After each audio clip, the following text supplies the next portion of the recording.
रामकृष्ण हरी मंडळी मंडळी जीवनाच्या नाटकातील दुर्लक्षित पात्र म्हणजे आपले वडील. माझ्या लेखणीने त्यांच्याविषयी 4 ओळी रेखाटल्या आहेत. पाहूया पुढील कवितेत. शीर्षक आहे सन्मान. मन स्वतःचं मारून काळा घेते सोसून, मन स्वतःचं मारून काळा घेते सोसून, काळजी सर्वांची वाहून सर्वांना नेते तारून, सर्वांना नेते तारून.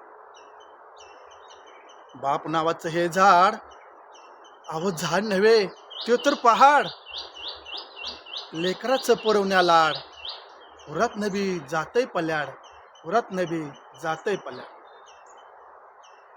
चेहऱ्यावर त्याच्या असतंय हसू, चेहऱ्यावर त्याच्या असतंय हसू, दुःख मात्र देत नाही दिसू. तरास कुणाला होऊ देत नाही लसू, उरात मात्र असते असू, उरात मात्र असते असू. तो नसतोया कधीच निवांत, तो नसतोया कधीच निवांत, काळजीने त्याला झोप नाही शांत. बांगल्यात असू दे अथवा पालात, ठेवतो सर्वांना मात्र रुबाबात, ठेवतो सर्वांना मात्र रुबाबात. अहो लेकीला तो काळीज मानी, लेकीला तो काळीज मानी, जपतय तिला फोडावानी, हंबरडा फोडते घुरावानी.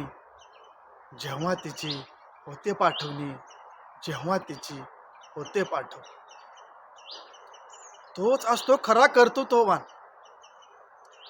जोवर असते त्याच्यात जान. तोच असतो खरा कर्तृत्ववान, जोवर असते त्याच्यात जान. कधीच नाही झुकत त्याची मान, कधीच झुकत नाही त्याची मान.